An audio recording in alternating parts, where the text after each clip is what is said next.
Hello guys, welcome back to my channel. आप सबका स्वागत है हमारे चैनल धर्मिष्ठ ऑफिशियल में। आज मैं आपको बताने वाला हूँ जगन्नाथ पुरी के बारे में। अगर आपको मेरी वीडियो पसंद आई तो लाइक कीजिए, शेयर कीजिए, सब्सक्राइब कीजिए। तो चलो गाइस, मैं आज की वीडियो शुरू करती हूँ।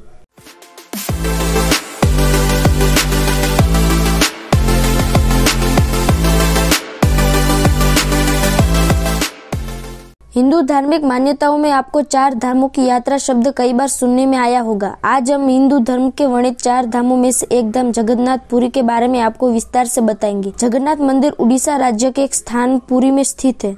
यह धाम भगवान जगन्नाथ यानी श्री कृष्ण को समर्पित है। पुरी स्थान पर होने के कारण पूरे क्षेत्र को जगन्नाथपुरी कहा जाता है। जगन्नाथ भगवान कृष्ण का ही एक नाम है, जो कि 2 शब्द जगन और नाथ से मिलकर बना है, जिसका अर्थ होता है जग का स्वामी। जगन्नाथ उड़ीसा राज्य के समुद्री तट के नजदीक बसा हुआ है। इससे भुवनेश्वर कुछ ही दूरी पर है। इस मंदिर में हर वर्ष मंदिर के मुख्य देवता भगवान जगन्नाथ, उनके बड़े भ्राता बलभद्र और भगिनी सुभद्रा के विशाल रथों की शोभा यात्रा निकाली जाती है। इस दिन भगवान मंदिर से निकलकर नगर का भ्रमण करते हैं। पुराणों में इसे धरती का वैकुंठ कहा गया है। यह भगवान विष्णु के 4 धामों में से एक है। इसे श्री क्षेत्र, श्री पुरुषोत्तम क्षेत्र, शाक क्षेत्र, नीलांचल, नीलगिरी और श्री जगन्नाथपुरी भी कहते हैं। इस मंदिर का पहला प्रमाण सबसे पहले महाभारत के वन पर्व में मिलता है, जिसके अनुसार एक दिन मालवा के तेजस्वी राजा इंद्रद्युम्न में सपने में भगवान जगन्नाथ आए। सपने में भगवान जगन्नाथ इंद्रद्युम्न से कहते हैं कि नीलांचल पर्वत की एक गुफा में मेरी एक मूर्ति है, उसे नीलमाधव कहते हैं। तुम एक मंदिर बनाकर उसमें मेरी यह मूर्ति स्थापित कर दो। अगले ही दिन राजा ने अपने करीबी ब्राह्मण विद्यापति को सैनिकों के साथ नीलांचल पर्वत पर भेज दिया। विद्यापति ने सुन रखा था कि सबर कबीले के लोग नीलमाधव की पूजा करते और उन्होंने अपने देवता की इस मूर्ति को नीलांचल पर्वत की गुफा में छुपा रखा है। वह यह भी जानता था कि सबर कबीले का मुखिया विश्वासु नीलमाधव का उपासक है। उसी ने इस मूर्ति को गुफा में छुपा रखा है और वह आसानी से मूर्ति राजा को नहीं सौंपेगा। चतुर विद्यापति मुखिया की बेटी से विवाह कर लेते और अंततः अपनी पत्नी की सहायता से गुफा तक पहुंच जाते हैं और मूर्ति चुरा कर राजा इंद्रद्युम्न को सौंप देते हैं। जब विश्वासु को यह पता चलता है कि उसके आराध्य देव की मूर्ति चोरी हो चुकी है तो वह बहुत दुखी होते हैं। अपने परम भक्त को दुखी देख भगवान भी दुखी हो गए और मूर्ति के रूप में वापस गुफा में लौट आए। लेकिन साथ ही राजा इंद्रद्युम्न से वादा किया कि वो एक दिन अपने पास जरूर लौटेंगे, बशर्ते कि वो एक दिन उनके लिए विशाल मंदिर बनवा दे। कुछ वर्षों बाद राजा ने भगवान जगन्नाथ का विशाल मंदिर बनवा दिया और भगवान से मंदिर में विराजमान होने के लिए कहा। भगवान ने कहा कि तुम मेरी मूर्ति बनाने के लिए समुद्र में तैर रहा पेड़ का बड़ा टुकड़ा उठा कर लाओ, जो कि द्वारका से समुद्र में तैरकर पुरी आ रहा है। राजा के सेवकों ने उस पेड़ के टुकड़े को ढूंढ लिया, लेकिन सब लोग मिलकर भी उस पेड़ के टुकड़े को उठा नहीं पाए। तब राजा को समझ आ गया कि इस समस्या में नीलमाधव के अनन्य भक्त सबर कबीले के मुखिया विश्वासु की सहायता लेनी पड़ेगी।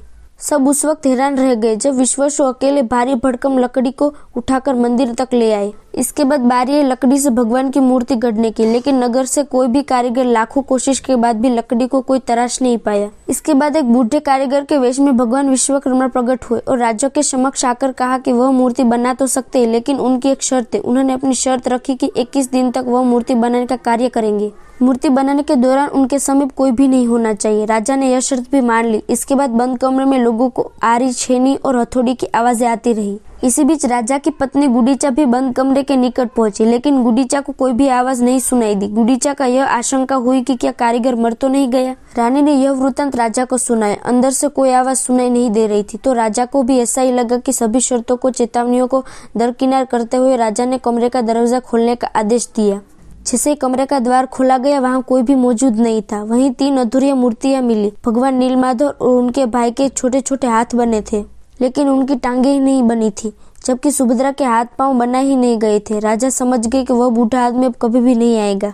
राजा ने भगवान की इच्छा मानकर इन्हीं अधूरी मूर्तियों को स्थापित कर दिया। तब से लेकर आज तक तीनों भाई बहन इसी रूप में जगन्नाथ मंदिर में विराजमान है। इस मंदिर का प्रथम बार जीर्णोद्धार 10वीं सदी के कलिंग साम्राज्य के राजा अनंतवर्मन चोडगंग देव ने करवाया था। अन्वेषित ताम्र प्रतोषक नाथ हुआ कि मंदिर के जगमोहन और विमान भाग का निर्माण राजा अनंतवर्मन चोडगंग देव ने शासनकाल के दौरान ही हुआ। उसके बाद अनंग भीमदेव ने इस मंदिर को वह स्वरूप दिया जो कि आज है। मंदिर में 400 साल निरंतर पूजा चलती रही, लेकिन साल 1558 में अफगान जनरल काला पहाड़ ने उड़ीसा पर हमला कर उस पर कब्जा कर लिया। इस दौरान मंदिर को नुकसान भी पहुंचाया गया और पूजा भी बंद करवा दी गई। इस दौरान मूर्तियों को आक्रमणकारियों से बचाने के लिए इस चिलिका झील में स्थित एक द्वीप में रखा गया। रामचंद्र देव द्वारा राज्य आजाद कराए जाने के बाद मंदिर में पुनः मूर्तियों की स्थापना की गई। जगन्नाथपुरी का यह मंदिर 3 बार टूट चुका है और तीनों बार इसका जीर्णोद्धार करके मूर्तियों को पुनः स्थापित कराई गई। इस मंदिर के आसपास कुल छोटे बड़े मंदिर स्थापित है। जगन्नाथपुरी का यह मंदिर अपने कमाल के स्थापत्य काल के कारण दुनिया भर में मशहूर है। इस मंदिर से जुड़ी कई विचित्र बातें हैं जो अन्य किसी भी मंदिरों में नहीं देखने को मिलेगी। इस भव्य मंदिर को देखने के लिए लोग दूर दूर से यहाँ दर्शन करने के लिए आते हैं। मंदिर के ऊपर बंधी पताकाएं हमेशा विपरीत दिशा में ही लहराती है। पुरी में किसी भी स्थान पर खड़े होकर आप मंदिर के ऊपर लगे सुदर्शन चक्र को देख सकते हो। इसके अलावा इस चक्र की यही खासियत है कि किसी भी दिशा से देखने पर यह सदैव सीधा ही दिखाई देता है। गुंबद इस प्रकार बनाया गया है कि दिन होने के बावजूद मंदिर की छाया दिखाई नहीं देती। सामान्य दिनों के समय हवा समुद्र से जमीन की तरफ आती है और शाम के दौरान इसके विपरीत, लेकिन पुरी में इसका उल्टा होता है।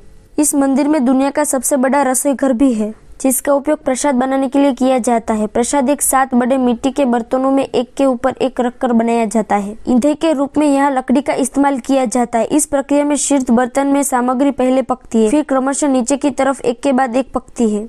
मंदिर परिसर में प्रसाद बनाने के लिए कुल 500 रसोई एवं उनके 300 सहायक सहयोगी एक साथ काम करते हैं। आप जगन्नाथपुरी में दर्शन करने के लिए जरूर से जाना। तो गाइस, आज के लिए बस इतना है। अब मिलते हैं नेक्स्ट वीडियो में। अगर आपको हमारी वीडियो पसंद आई तो लाइक कीजिए, शेयर कीजिए, सब्सक्राइब कीजिए और जो घंटी बटन है उसको दबाना बिल्कुल भी मत भूलिएगा। और वीडियो अच्छी लगी तो कमेंट करना बिल्कुल भी मत भूलिएगा। Thank you for watching. Bye.